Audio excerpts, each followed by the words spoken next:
What's happening, everybody? Welcome in to the TPT podcast post-game live,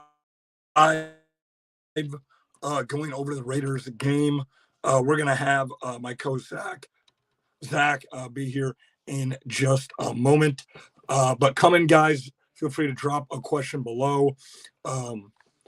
We just watched the Raiders game. Should be a pretty good one, guys. It was a pretty good game. We're gonna have some of our thoughts and takeaways as we go over this game. My co-host Zach will be here in just a moment.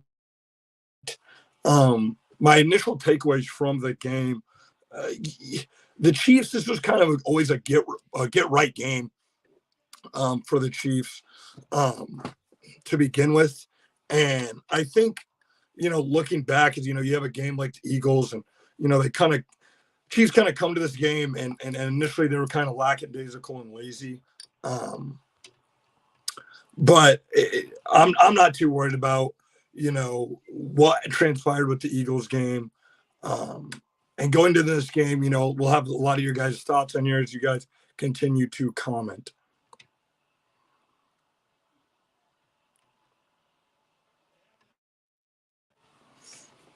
There's Zach. Zach, welcome in.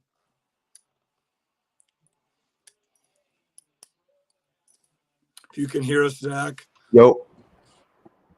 Yes, sir. How you doing, man? Get the job done. Zach, as we're just kind of sitting here going over our first initial takeaways, what is your first, initial thoughts and some of your thoughts about this coming out of this Raiders game and some of the things you like to see from this Raiders game? Oh, yeah, both the offense and the defense both impressed me a lot. At the beginning of the game, obviously the defense wasn't playing like they had been the past few weeks. But as the game went on, we just continued to make adjustments, and we stuck Snead on Adams, and it wasn't really working out. Like, Adams was getting open at first, but we just grinded it out, and it shows that Spags really has the personnel, and he's able to make those adjustments. And then the offense, game they looked a lot stronger. No, you're good. Sorry, you were lagging a little bit. Oh, was I? Okay. Sorry. Yeah, no, you're good. Sorry, my bad. Oh yeah, the offense, like, I know it's the Raiders, okay? So it's not really a tough defense to go against. But man, getting Rice the ball was huge. Rice had 10 targets. Other than Rice, only four of our there was only 4 targets to wide receivers. Sky Moore had 2 and Watson had 2. Everything else was Rice, Kelsey, or the running backs or Gray. So I'm pumped. That's what the offense is going to have to look like going forward.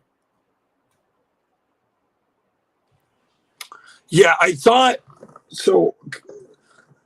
The Chiefs needed someone to step up, and I think that after finally, I think Andy Reid realizing that, like, Sky Moore, MVS, these guys are just they're just not gonna get it done. Like, they're just not. So I think what I like to see is this how the targets basically went tonight. Obviously, this isn't like the official snap count, official targets, but you had Pacheco had 5 targets, right? And he obviously got the ball when he got a lot of carries. Then you had a guy in Rashee Rice, right? He got 10 targets, and then Travis Kelsey with 7 targets. Those should be primarily the only guys getting the ball. Like, I don't want to see them like, let's try to get MVS the ball, and let's try to get like Sky. Like, no. Forget that. Forget all that. Like, the guys who we saw productive today, those are the guys should be getting the majority of the carries. No more of Sky Moore, Richie James, and some of these other guys like McCall Hardman. No, those are the guys we saw tonight step up, are the guys I thought they did a better job of just getting the playmakers the ball. Yep, and it's no coincidence we scored 31 points. It's no coincidence we scored the most points since we did the Chargers game, because we got our playmakers the ball. We didn't waste any time.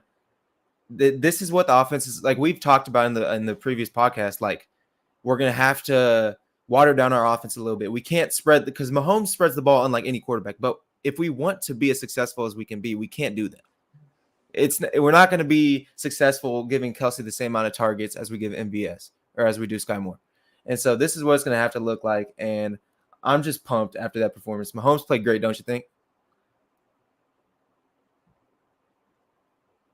Jay? Yeah, can you hear me? Yeah. I said Mahomes played great. Yeah, and I thought the reason why I think Mahomes had a better game today is because the first half we kept seeing is like I think there was a play where I think they either got it to I think it was Pacheco over the middle, and it was like it was his check down, but we saw all the other receivers 20 like three receivers were 15 to 20 yards downfield. I'm like, Andy, those plays are not going to work. Stop having this offense where it's a long, winding play where Mahomes drops back and you have everyone just clear out. And it's like those plays aren't going to work. But in the second half, what did we see? Boom, boom, boom. You had Noah Gray underneath. You had Travis Kelce underneath. You had where they just thought, you know what? We're gonna drop back. We're gonna be like Alex Smith. We're gonna look directly to the sideline to our receiver. He's gonna catch the ball. He's probably gonna get 7 or 8. What did Rice do on a lot of those just quick passes? Yak.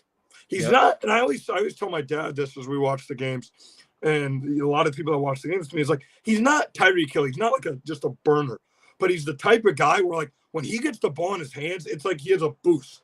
Like I don't know what it is. It's just like he has that certain like it's backyard football. As you press the cheat code button, and all of a sudden you have the kid just run super fast. He's a great just yards after the catch type receiver. So I thought that was where they did a better job of. They simplified things. When things aren't going right, what do you have to do? You have to simplify things. Like, especially like if you're a basketball team, you're not going to, trying all these complex plays, or in any sport you play, you're not going to be trying these complex plays if things aren't going right. You're just going to go back to just meat and potatoes. And I felt like that was the key to the second half. It was like, we're not going to get out of character. Isaiah Pacheco is winning right now versus their linebackers and their DNs. That's what we're going to do. Yeah, and Rice finally had a catch that wasn't just like a screen or a little slant. He had that back shoulder ball from Mahomes. I think it was towards the end of the third quarter. That was beautiful. That's what he was doing at SMU. That's what we thought we drafted. It turns out we drafted a lot more than just that. But hopefully we can start to unlock a little bit more of that too. And I think for Mahomes right now, it's a trust factor. Like he has to have the receivers like he can trust. I know Rice had that drop, but other than that, he had a great game. But like if he starts to get just trust with Rice, like it'll definitely like help out a lot, because I feel like at times he just doesn't have trust with certain receivers. Or you even see him times he'll see a receiver and kind of hesitate.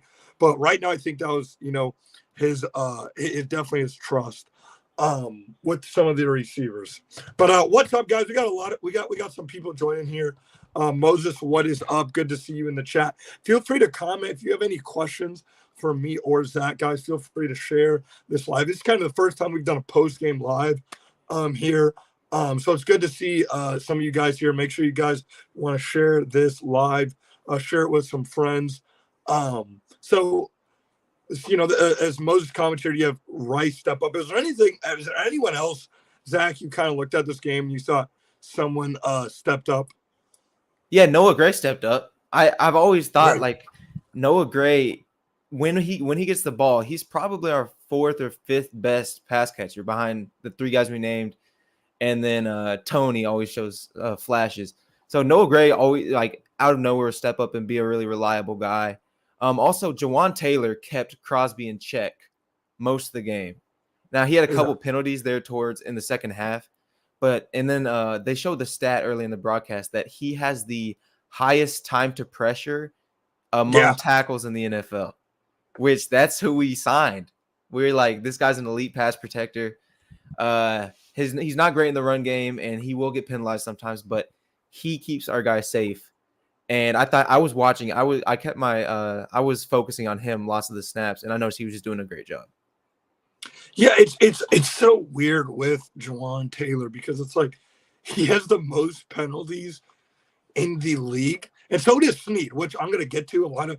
For some reason, a lot of Chiefs fans have a problem with that, but Jawan Taylor has the most penalties in the NFL. But it's like he also is like he's playing well, like low key playing well. I know they're frustrating penalties, but like when he's not getting penalties, he's blocking extremely well.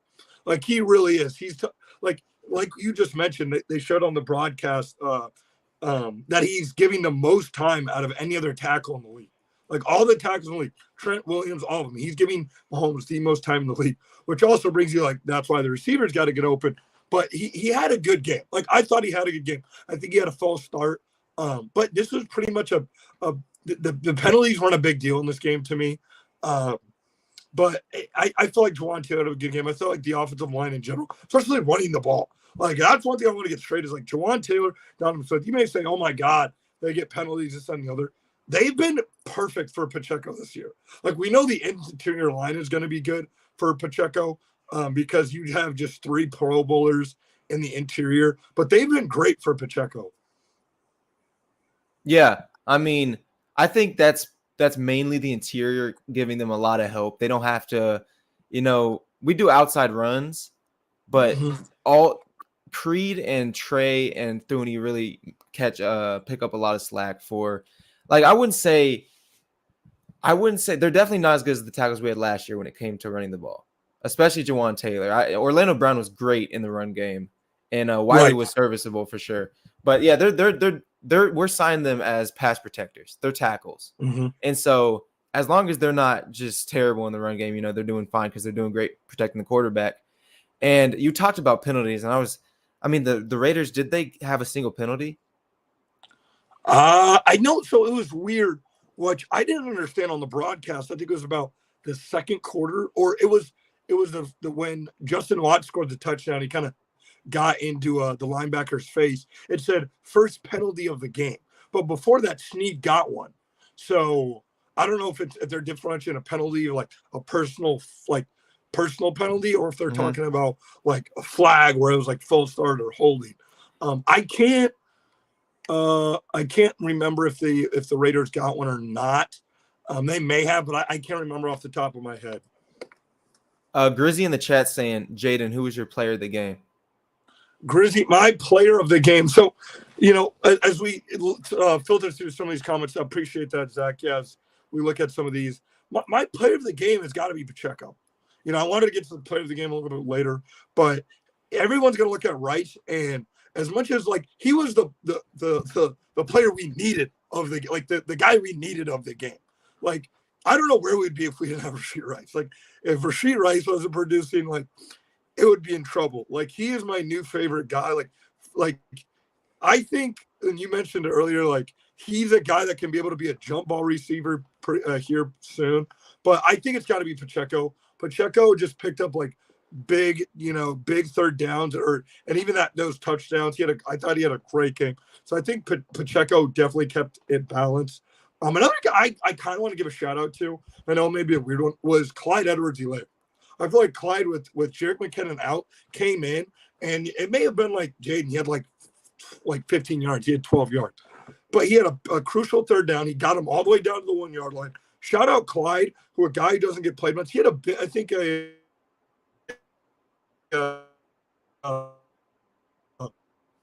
Taylor.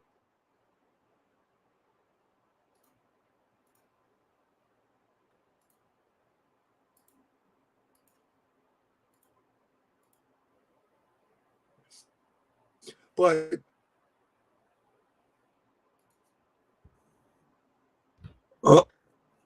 maybe cutting in and out a little bit, guys. Yeah, I'm lagging, so I can't really hear you. Sorry. Did you ask me a question? We got a question here from Mark. Rice did well, but the O-line. Yeah, you're good.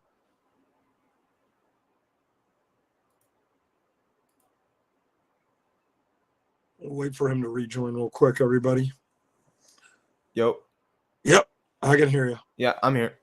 Yeah, all right. Yeah, we're going to move on to some of the other questions we got here. Mark, he said, well, but the O-line did good with making holes. Yeah, that's what I'm saying. I thought, obviously you have a Raiders defense that's not great, but I hate that though. Like these are sometimes the games you need to just get right. And Pacheco, let's be honest, Pacheco's running like that versus the Eagles. I want to make that clear. Pacheco is running. I think Pacheco may have had more yards out of. So you'd have to fact check me on that, but I thought Isaiah Pacheco was doing the same thing versus the Eagles when we kind of got away from it. But yeah, I really know the offensive line is being dogs up. Any play.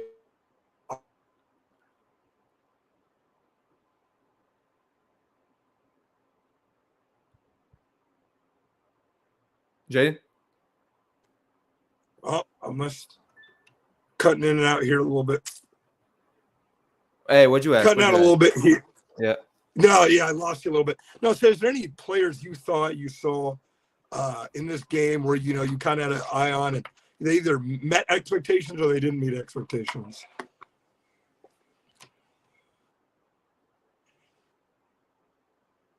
Hello? Can you hear me? Yeah. Oh, I said, I'll repeat the question. I may be losing you a little in and out here, but I said, is there any players, you kind of saw in this game where, it was either, you had expectations, you thought they did well in this game, or they didn't do well in this game? Was there any other players you had your eye on? No, I didn't have anyone that I thought underperformed. I didn't notice anyone in particular. One thing that might get touched on by like media is L'Jarius Sneed on Devontae Adams, and I'm leaving this game happy with Sneed because he has the toughest task of anyone on the team every single week. And so Devontae Adams was cooking. I'm not even gonna lie, he was cooking him the first quarter. He was over I the think, slot, especially. Yeah. And it was like Adams was either open or getting or Sneed had a penalty or two early, and I was like, yeah, he's getting cooked. But hey, it happens occasionally when you're guarding the other team's best player every single game. But then the second half, Adams was nowhere to be seen. And some of that is just we started getting more pressure. Spags started bringing more blitzes. In the first half, it was weird. Like every third and long or fourth and long, or not fourth and long, but third and long, we'd be like, he's bringing it. And then everyone would just back out, and we would just play zone coverage. And then in the second half, he actually did that a couple times, but then he started bringing it. And that's when we had McDuffie's when McDuffie swatted him down and injured the quarterback. Yeah, and that's the batted pass. Yeah, that's our identity. That's what we do. And they were converting long third downs all game until we decided to do that. And so I'm glad Spags finally went back to that and brought the best blitzing corner in NFL history back at the quarterback. Yeah, I felt like it finally felt like a game where it was like an adjustment. And it was weird because like I was sitting there in the first half and I'm like, our defense is playing terrible. And it was like they had 14 points. Yeah. So it was like, oh wait, like it's weird that like usually this was last year or 2 years ago. I'm like, oh, our defense is playing great. Even though I felt like the defense finally did pick it up in the second half and they adjusted. And people are going to look at it and be like, oh, well, the Chiefs corners didn't have a great week this week. It's like, I will 100% live with if 73 or 83 yards and batted passes, a half a sack from Sneed is like a bad game from our corners. Yeah. And I will live with that. Like, and we have a question here from Moses. He asked, does Trent McDuffie deserve Defensive Player of the Year? Ooh, no, sadly he doesn't, because this is a edge league. The edges are getting all the money. The edges are getting those game-changing sacks. And he should get all-pro. Him and Deron Bland should be all-pro, in my opinion. Yeah. But I mean, all-pro is about as high as it gets for corners in this day and age. I mean, you've got Garrett winning games for the Browns. You've got Parsons doing what he does, obviously, TJ Watt.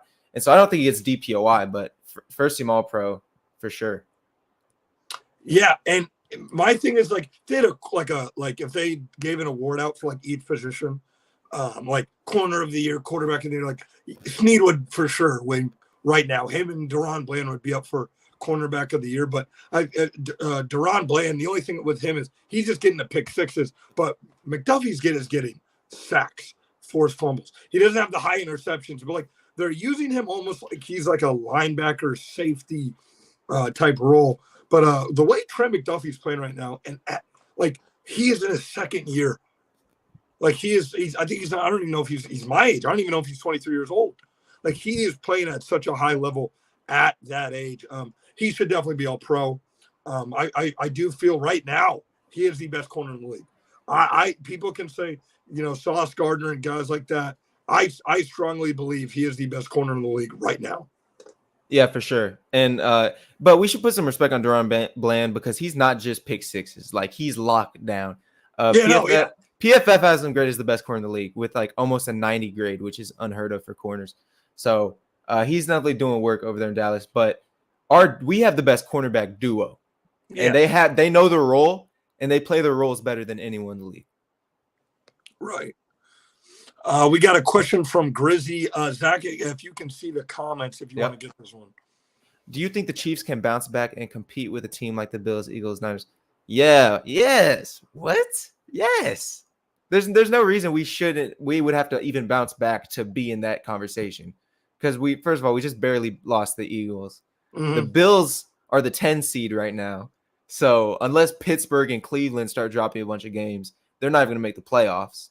Right. And then the Niners, I mean, they have Purdy, which is, I mean, cool. You got Purdy, but we have Mahomes, and our defense is better than the 49ers. They just have us in skill position. Every other aspect of our team is better than San Francisco's this year. Yeah, they're just deep.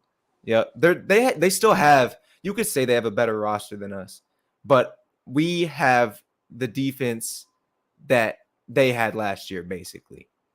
Right. And then when it comes to the Eagles, I mean, they're a great team. I think we're gonna see them again come February. But yeah, there's no reason we would even have to bounce back to be in that conversation. We're the 1 seed right now, and it's still our conference. Yeah, and so it's so funny is, great question by Grizzy. He is one of our guys over at Best Bets. So if you guys do any betting, if you guys are into anything like that, where you put my little cheddar down on Sundays, you got to go check out Best Bets. Grizzy has been doing really well, making some money with his bets on Best Bets. So if you guys want to follow his bets, make sure you guys go check out Best Bets. We still got some comments flowing through here. I appreciate all of you guys coming on here. This is kind of the first time we've done just a Q&A. We're going to start doing more of these. So I appreciate you guys coming on here. Keep the comments flowing.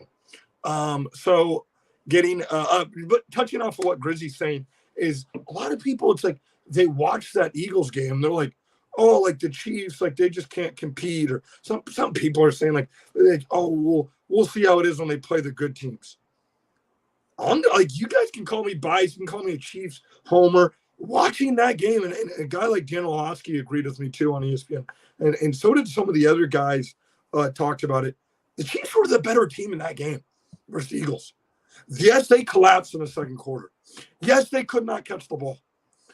If Mahomes doesn't throw a pick or Kelsey doesn't put it there and they kick a field goal on either of those, they win that game. Looking at that game, and I wasn't able to see if the Buffalo Bills were able to win versus the Eagles. The Eagles won.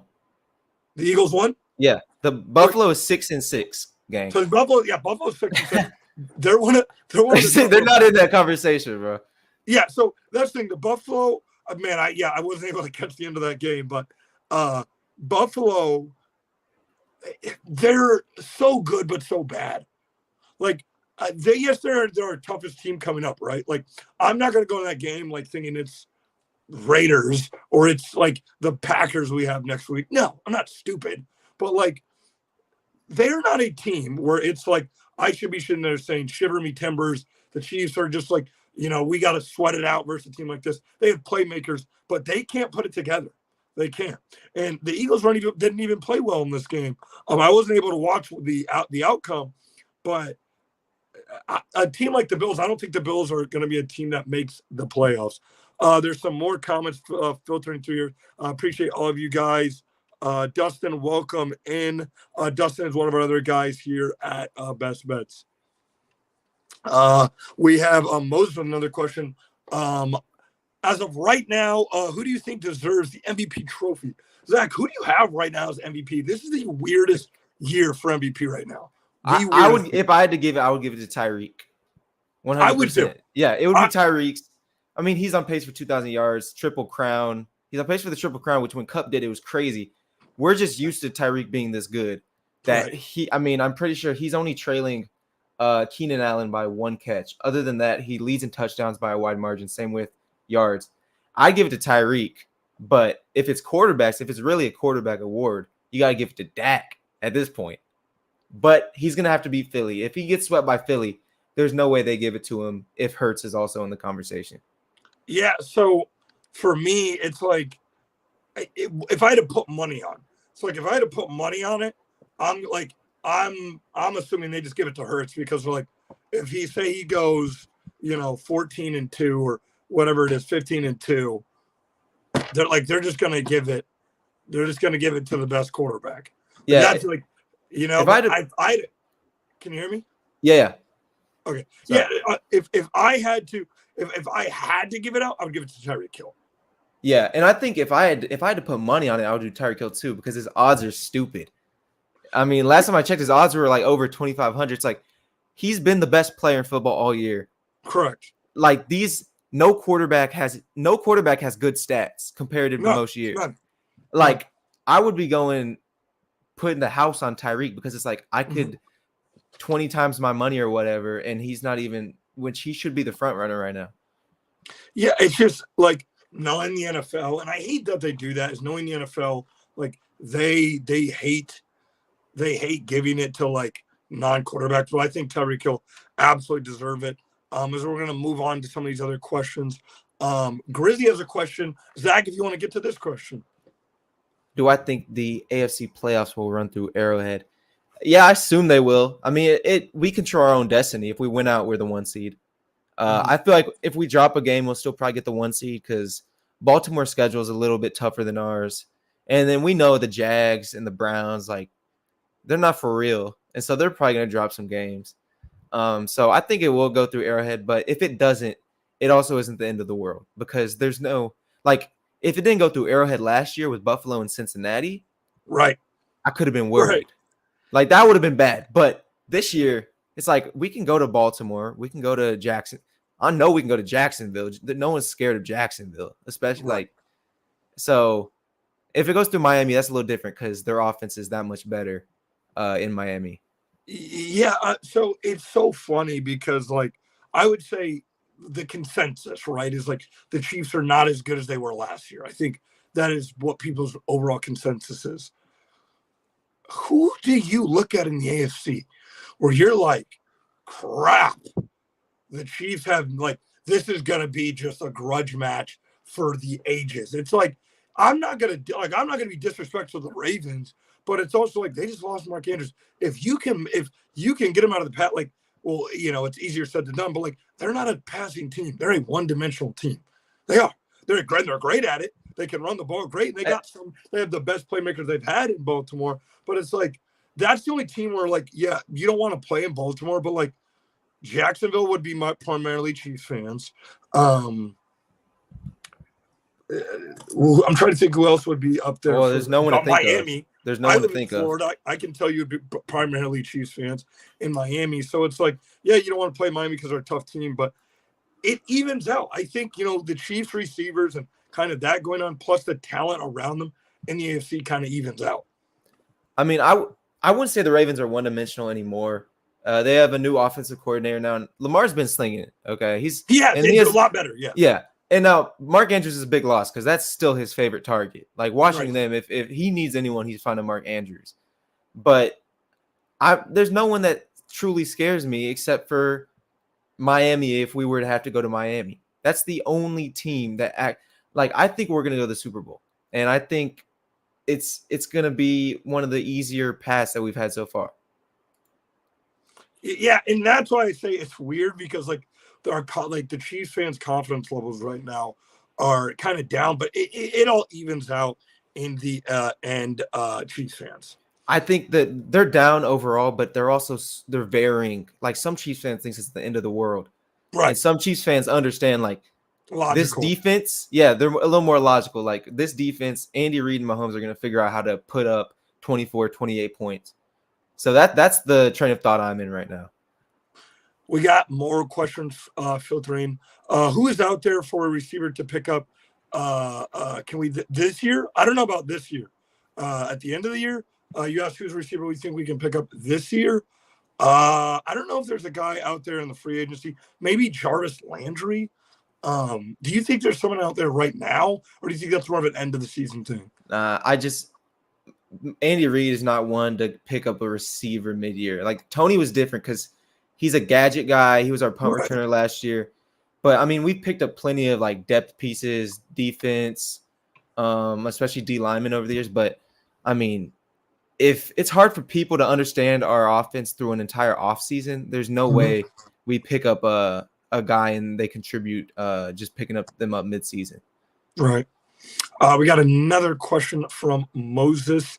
What do you guys think about the Olympics bringing flag football? I think it's cool. I don't know how some of these other countries are going to compete. I think if I had to guess, like New Mexico, and maybe Canada would have the two other best teams. But I don't know how these other teams would compete. I know, like, people keep saying, like, we're gonna have Mahomes and Tyreek Hill and these guys. I promise you guys, you're gonna look up and it's gonna be like people that are like probably not even in the NFL. You sure? I think some of those most competitive guys are trying to get some gold medals. Is it an actual like medal sport where they can get gold medals? It's like in the Olympics. Like it is like basketball. Like it is. Oh, no, you're gonna get some top players. They want an Olympic medal, especially some of the older guys. I just don't know. Like I feel like it's like DK and Terry. Some of these guys talking about like Mahomes, like, oh, I would do it. It's like, I don't know. I feel like they're just gonna get to it and be like, I don't want to do it. I could see that, but I hope they do, because can you imagine us going to the Olympics and losing to freaking Argentina? I mean, that would be like Argentina losing to Saudi Arabia in soccer. Yeah, which happened. Yeah, right.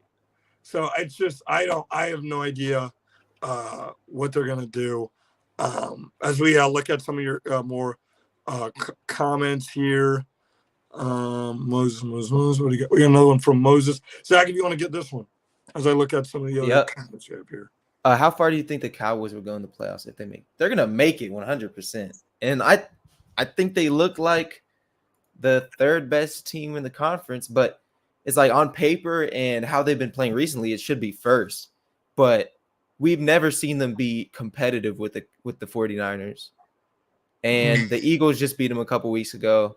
And obviously they're going to, I think, do they play again next week? It's coming up soon. I see them. They could definitely make the conference championship. This is a different Cowboys team because Dak is playing like young Dak, like really young Dak. And the defense is playing like the defense played last year. So, I mean, I wouldn't be surprised if what's up, Chris? I wouldn't be surprised if they made it to the Super Bowl. We got a comment from Chris here. Giannis want to play for Greece and flag football. I mean, shoot, that would maybe help. I don't know if they would have a good quarterback, but hey, you just throw it up to them. I don't know if they'd be able to defend that. That would be very tough to do if you had Giannis out there trying to catch passes. We need LeBron. Ooh. Okay. LeBron's gonna be retired by then. It's in like 2028, right? I think so. Yeah, like 2027. Yeah. We need LeBron. That would be tough. LeBron would be tough. If he's retired by then, LeBron would be tough. I need him for my Lakers right now. So. I saw yesterday. Yesterday he put up a little 8 for 23, bro. Right. Yeah. I mean, so washed. He's washed. We could and I'm not quite yet. Nah, he's been washed since 2014.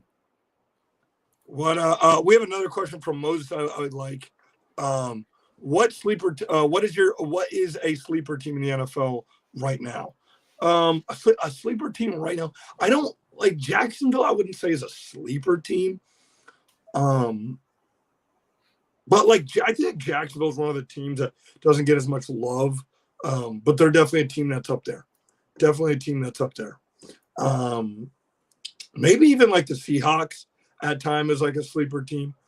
Cowboys, but the Cowboys have to beat the good teams. They got to start beating the good teams. I don't really know a sleeper team because all the teams that I would call sleeper teams, like the Texans, they're getting crazy media attention because of CJ. But that's why I would call it, because if you have an elite quarterback, a near elite quarterback, you can beat anyone.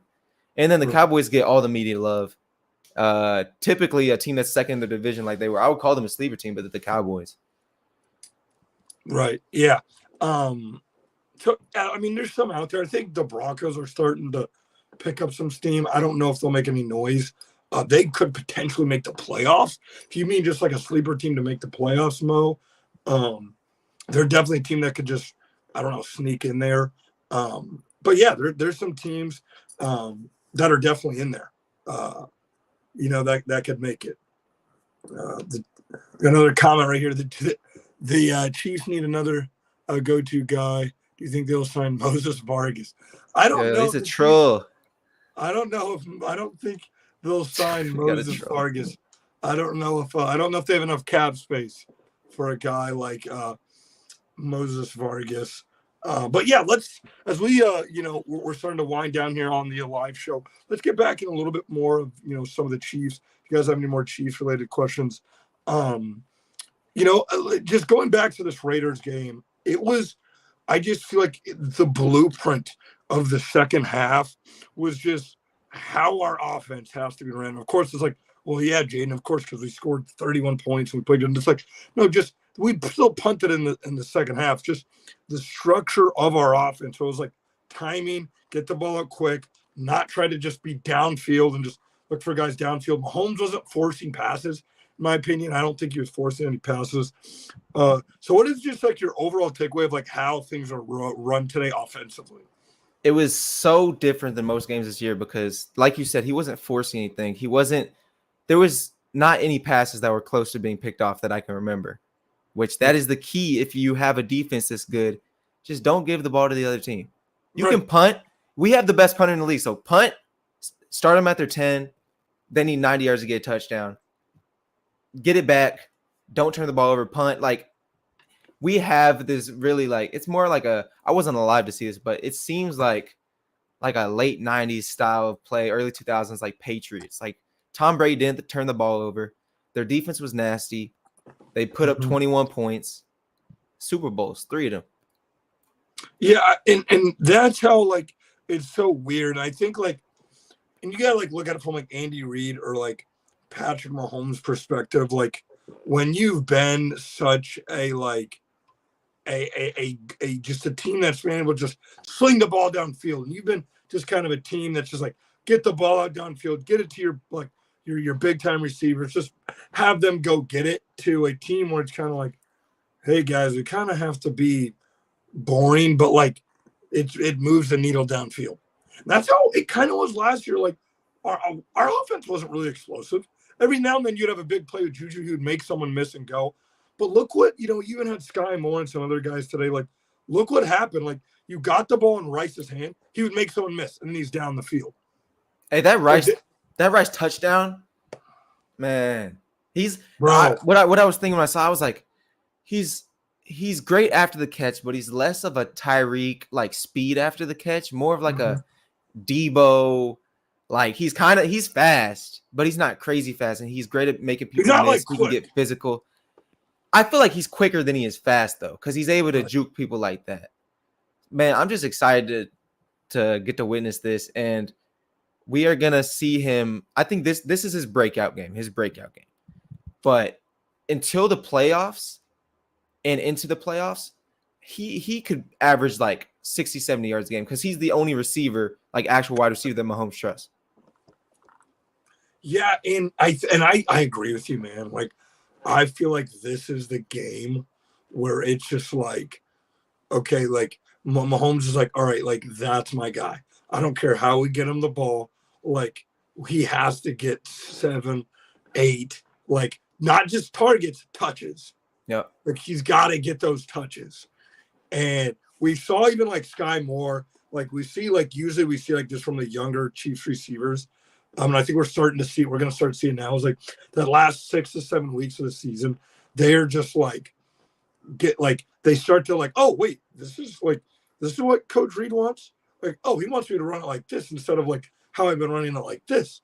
And all of a sudden you get out there and you're like, okay, like he can make plays. And I think that's what they did. They finally were like enough of like trying to like get MVS the ball. They got it to the big 3.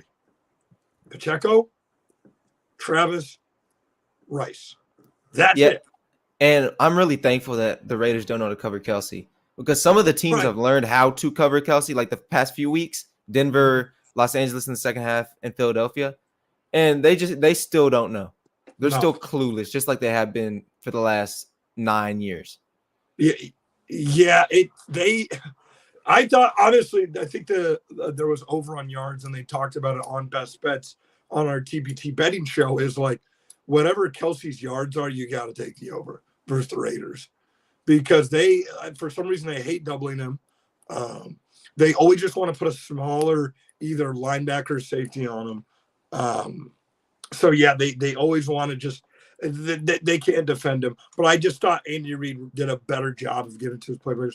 We got a comment from Chris. Zach, if you want to get to this comment, one of the last comments before we get out of here. Oh yeah, for sure. Even with our struggles on offense, Mahomes and Reid are too good not to keep us in a game. That's exactly why turnovers are so important, because as long as you're not gifting things to the other team, like that's a great point. As long as you're not gifting things to the other team, we can win games, any game.